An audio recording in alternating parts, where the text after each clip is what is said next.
দ্বিতীয় বিশ্বযুদ্ধ মানব সভ্যতার ইতিহাসে এ যাবৎকাল পর্যন্ত সংঘটিত সর্ববৃহৎ এবং সবচেয়ে ভয়াবহ যুদ্ধ। 1939 সাল থেকে 1945 সাল পর্যন্ত এই 6 বছর দ্বিতীয় বিশ্বযুদ্ধের সময়সীমা ধরা হলেও 1939 সালের আগে এশিয়ায় সংঘটিত কয়েকটি সংঘর্ষকে দ্বিতীয় বিশ্বযুদ্ধের অংশ হিসেবে গণ্য করা হয়। তৎকালীন বিশ্বের সকল পরাশক্তি এবং বেশিরভাগ রাষ্ট্রই এই যুদ্ধে জড়িয়ে পড়ে এবং দুটি বিপরীত সামরিক জোটের সৃষ্টি হয়, মিত্র শক্তি আর অক্ষ শক্তি। এই মহাসমারোহকে ইতিহাসের সবচেয়ে বিস্তৃত যুদ্ধ বলে ধরা হয়। এ যাবৎ 30টি দেশ সব মিলিয়ে 10 কোটির বেশি সামরিক সদস্য অংশগ্রহণ করে। অংশগ্রহণকারী রাষ্ট্রসমূহ খুব দ্রুত একটি সামগ্রিক যুদ্ধে জড়িয়ে পড়ে এবং সামরিক ও বেসামরিক সম্পদের মধ্যে কোনো রকম পার্থক্য না করে তাদের পূর্ণ অর্থনৈতিক, বাণিজ্যিক ও প্রযুক্তিগত সক্ষমতা প্রয়োগ করা শুরু করে। এছাড়াও বেসামরিক জনগণের উপর চালানো নির্বিচার গণহত্যা, হলোকস্ট, যা হিটলার কর্তৃক ইহুদিদের উপর চালানো গণহত্যা, পৃথিবীর ইতিহাসে একমাত্র পারমাণবিক অস্ত্রের প্রয়োগ প্রভৃতি ঘটনা কুখ্যাত এই যুদ্ধে প্রায় 5 কোটি থেকে 4.5 কোটি মানুষ মৃত্যুবরণ করে। এসব পরিসংখ্যান এটাই প্রমাণ করে যে এটাই পৃথিবীর ইতিহাসে নৃশংসতম যুদ্ধ। পূর্ব এশিয়ার একছত্র আধিপত্য বিস্তারে জাপান ইতিমধ্যে 1937 সালে প্রজাতন্ত্রী চীন আক্রমণ করে।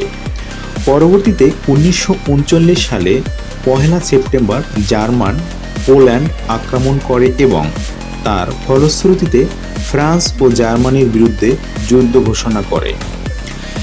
দ্বিতীয় ঘটনাটিকে দ্বিতীয় বিশ্বযুদ্ধের সূচনা বলে গণ্য করা হয়। 1939 সাল থেকে 1941 সাল পর্যন্ত এক নাগাড়ে বেশ কয়েকটি যুদ্ধে অভিযান পরিচালনা করা চুক্তি সম্পাদনার মাধ্যমে জার্মান ইতালির সাথে একটি মিত্র জোট গঠন করে এবং ইউরোপ মহাদেশের অধিকাংশ অঞ্চল নিজেদের দখল বা নিয়ন্ত্রণ আনতে সমর্থ হয়। মলোটভ ও রিবেনট্রিপ চুক্তি অনুসারে জার্মানি আর সোভিয়েত ইউনিয়ন তাদের দখলকৃত পোল্যান্ড, ফিনল্যান্ড ও বাল্টিক রাষ্ট্রসমূহ নিজেদের মধ্যে ভাগাভাগি করে নেয়। এই সময় শুধু যুক্তরাজ্য এবং অন্যান্য ব্রিটিশ কমনওয়েলথভুক্ত দেশসমূহ অক্ষশক্তির বিরুদ্ধে লড়াই করে যাচ্ছিল, যেমন উত্তর আমেরিকা যুদ্ধসমূহ আর বহুদিন ধরে চলা আটলান্টিক যুদ্ধ। 1941 সালে জুন মাসে ইউরোপীয় অক্ষশক্তি সোভিয়েত ইউনিয়ন আক্রমণ করে, যার ফলশ্রুতিতে সময় ইতিহাসে সর্বাপেক্ষা বৃহত্তম রণাঙ্গন অবতারণা ঘটে। এই আক্রমণ অক্ষশক্তির সামরিক বাহিনীর একটা বড় অংশকে মূল যুদ্ধ থেকে আলাদা করে রাখে। 1941 সালের ডিসেম্বরে জাপান অক্ষশক্তিতে যোগদান করে এবং প্রশান্ত মহাসাগরে অবস্থিত যুক্তরাষ্ট্রের পার্ল হারবার আক্রমণ ও ইউরোপীয় উপনিবেশগুলোর আক্রমণ করে অত্যন্ত দ্রুততার সাথে পশ্চিম পরাশক্তি মহাসাগরের অধিকাংশ অঞ্চল জয় করতে সক্ষম হয়। 1941 সালে 7 ডিসেম্বর যুক্তরাষ্ট্রের মিত্র শক্তির সাথে যোগ দেয়। মূলত জার্মান এবং জাপান দুই অক্ষশক্তি যুক্তরাষ্ট্রে আক্রমণ করার মাধ্যমে একে যুদ্ধ ডেকে আনে। অপরদিকে চীনের সাথে জাপানের ছিল পুরাতন শত্রুতা। 1930 সালের মাঝামাঝি সময় থেকেই এই দুই দেশের মধ্যে দ্বিতীয় চীন-জাপান যুদ্ধ চলছিল। এর ফলে চীন ও মিত্রপক্ষ যোগদান করে। 1945 সালে জার্মানি এবং জাপান উভয় দেশের নিঃশর্ত আত্মসমর্পণের মধ্য দিয়েই দ্বিতীয় বিশ্বযুদ্ধের সমাপ্তি ঘটে। এই যুদ্ধে নব্য আবিষ্কৃত অনেক প্রযুক্তির ধ্বংসাত্মক প্রয়োগ লক্ষ্য করা যায়। এর মধ্যে সবচেয়ে ভয়াবহ প্রয়োগ ছিল পারমাণবিক অস্ত্র।